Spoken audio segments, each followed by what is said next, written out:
there, Lake County Library. This is Christy Lewis from the Lakeport branch, and today I'm bringing you a book haul of teen books for teens, and that is because the teen program has just begun over at the Lake County Library, and meetings are on Wednesday evenings. So if you didn't see our announcement video on this channel, I will link it up in the cards here for you so you can check that out and find out more about it. So please bring your teens, let any teens that you know about it to come to the program. It's going to be really fun. So without further ado, let's jump into this book haul of new and diverse young adult fiction. So most of these books you can also get for free on ebook or audiobook. You can order any of these also just physically for free down below. We also have them sometimes on CD and large type and things like that. So check out everything that we have down below for you, including links to free classes and all kinds of really cool stuff on our website. The first book that we have here is called The Girl Who Fell Beneath the Sea by Axie. Now, this is a New York Times bestseller, and there's so much buzz for this book all over YouTube and Instagram in the book communities there. Lots of my friends have recommended this as a good book for teens, so I'm very curious about it, and I'm planning to read it this summer. In fact, it's recommended as a book that's actually for teens rather than for adults with the young adult label, because adults like reading young adult as well. So you kind of have a couple different age ranges in young adult fiction. You have young adults that's for younger teens, and then for older teens, and then you have young adult fiction that's more for like 20-somethings and up.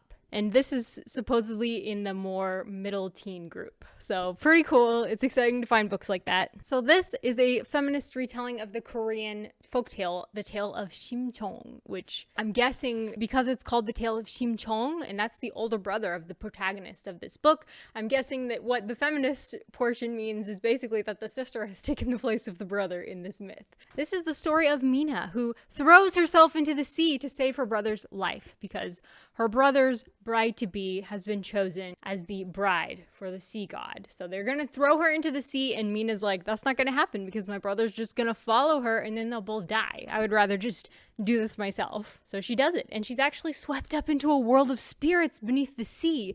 And she goes down there and finds out that actually the sea god that they are all throwing these brides to for generations is actually asleep. And so she realizes she needs to wake him up. But not everybody wants her to wake him up. And there's also a time limit on her plot to wake up the sea god, because a human can't live in the spirit realm for very long without joining it, I guess. I haven't read the book, so I don't know what all the consequences are, but meanwhile, there are these really deadly storms that have just been striking her village for just generations, and that's why they're throwing the female brides to him this whole time. They're hoping to bribe him to stop these deadly storms from, like, washing away the villages and stuff like that. If The Girl Who Fell Beneath the Sea sounds good to you, you can get it for free down below on ebook or on audiobook or on Playaway, which is like a MP3 player that you can just get from the library that has already had the book downloaded, and you can just listen to it. So it's pretty sweet. And The Girl Who Fell Beneath the Sea was published by Fuel and Friends in 2022. Next, we have Marcus Vega Doesn't Speak Spanish by Pablo Cartaya. So this is a contemporary that's technically a middle grade, but it's still really great for preteens and younger teens, so the bottom of the age bracket there. And it was recommended by Amy, who works here at the library. So Marcus is in 8th grade, but he has a mustache, and he's 6 feet tall, and he's like 180 pounds. So he's kind of a target for everybody who wants to prove themselves, and for bullies and all kinds of stuff. And so he keeps getting in trouble at school, and he's just about on the verge of getting kicked out. And his mother is like, okay, it's time to go to Puerto Rico and visit some family. So while he's on the island of Puerto Rico, though, he can't get it out of his brain that actually this is where his father is. He hasn't seen his father in 10 years since his father walked out on their family, but he's here on the island somewhere. So he decides he's gonna find his father. And through a series of misadventures searching for his father, he makes some discoveries that will change his life forever. That sounds really good. If Marcus Vega Doesn't Speak Spanish sounds good to you, you can order it for free down below. It's also available on ebook, audiobook, and book on CD, and it was published by Puffin Books in 2019. So that one's not like brand new, but pretty new. Next, we have a brand new book. This is called Son of the Deep by KB Hoyle, and we are going beneath the ocean once again. So this is the gender-bent retelling of The Little Mermaid, where instead of being a little girl, the Little Mermaid is a little boy. But he's not little, he's a teenager. He's fallen in love with a human from the surface, and it turns out that this human is a princess, which makes his plan to marry her kind of complicated. So he ends up making a deal with his evil aunt. She takes away his voice and he goes up to land and he tries to woo her without his voice. So she doesn't know who he is, when in fact they have met before. So he fell in love with her when he broke the rules of his whole society and he broke the surface of the ocean when he saw this ship passing by. And he heard this girl crying, just sobbing. And he really felt like he wanted to comfort her. So he hid out of sight to hide the fact that he was a merman. And he sang to her to comfort her because he's a musician and he has this beautiful voice.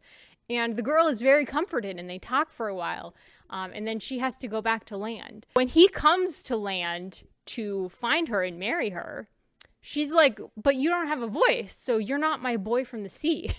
So this is very cute. I really enjoyed this one personally. I read this and I definitely think this is a great one for teens, any age of teen, really. So Son of the Deep was published in 2022 by Owl's Nest Publishers, and you can get it for free by clicking down below. Next, we have The Red Palace by June Her. Now, this is a great one for girls or boys. This is a historical mystery set in Korea in the Joseon period, and this is 1758 in the Joseon period, which was a very large period in Korean history. But at this point, essentially, it's a kingdom. Korea is a kingdom.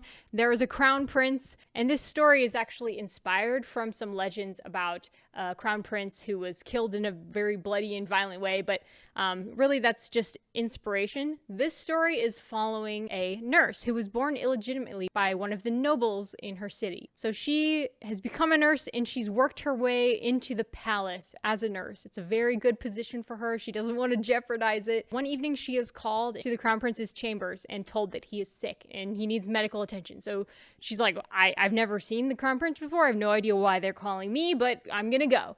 And so she goes only to see that there is an imposter in the bed of the crown prince, but all of the servants are acting like this is the crown prince, like everything's fine, and the crown prince has not disappeared. Later, the crown prince's mother tells her, you need to act like he's just sick and in bed. Everybody will believe you because you're a nurse. So we're counting on you to keep this secret that he was gone tonight. And she's like, okay, this seems really dangerous. So the thing about working in the palace, and this is something that she knew, is it's a high probability and risk of being caught up in something bloody. There's always power plays going on at the court. And so she decided to take that risk and take this job, and now she finds herself right in the middle of that. It turns out that there's a bunch of murders that have been happening in the city, and the very night the crown prince disappears, there's a mass murder of 4 people, and a friend of hers is actually blamed for it. So she's gonna have to find the real culprit, which is gonna be hard if it's the crown prince. Like, she doesn't really have that kind of power, but she has to save her friend. So she's gonna work with the inspector of the police to solve the murder and bring justice for her friend. She's fearless, right? So I was really hooked by this. I really loved it. Junher is a critically acclaimed author of 2 other books set in historical Korea settings. It's good for fans of Courtney Summers and Carrie Maniscalco. So if The Red Palace sounds good to you, you can check it out for free down below. It is also available on ebook and audiobook, and it was published by Fuel and Friends 2022. Okay, and finally, we have one more book. And by the way, Amy and I both really enjoyed The Red Palace. Both of us loved it. So there you go. On audiobook. Finally, we have The Downstairs Girl by Stacey Lee. Now, this is a historical novel set in the New South here in America, where Jo Kwon serves as a lady's maid for a very cruel daughter of one of the wealthiest men in Atlanta. Jo moonlights as the pseudonymous author of a newspaper advice column for young ladies called Dear Miss Sweetie. When her column becomes wildly popular, she decides to address some of society's ills, like the racism that she probably experiences every day. But she's not prepared for the backlash that follows when her column challenges these fixed ideas of race and gender. Her opponents are trying to figure out who she is so they can stop her, but she's actually even more concerned with something else that's going on. She's trying to find her parents because they abandoned her when she was very young, but her efforts to do so have actually put her in the crosshairs of Atlanta's most notorious criminals. So she's got a lot on her plate. She's got a lot going on. Is she ready for her identity to just be revealed to everybody? Probably not. Prose is supposed to be like really witty and masterful, and I agree. I actually started this one, and it has a very strong voice, a very compelling voice from the start. And Amy really enjoyed this one on audiobook. Amy is like a recommendations machine. Thank you, Amy. So if The Downstairs Girl sounds good to you, it is available on ebook, audiobook, and in large type. It was published by G.P. Putnam Sons Books for Young Readers in 2019. That is it, friends. I hope that you enjoyed this book haul, and I hope that you find some great books for your teens. And if you are a teen, I hope that you'll come check out our teen program. We're gonna do lots of cool stuff. Okay, guys, I'll talk to you next time. Make sure to leave a comment down below and to like our videos and subscribe if you want to see more videos from us. And I'll talk to you next time. Bye-bye.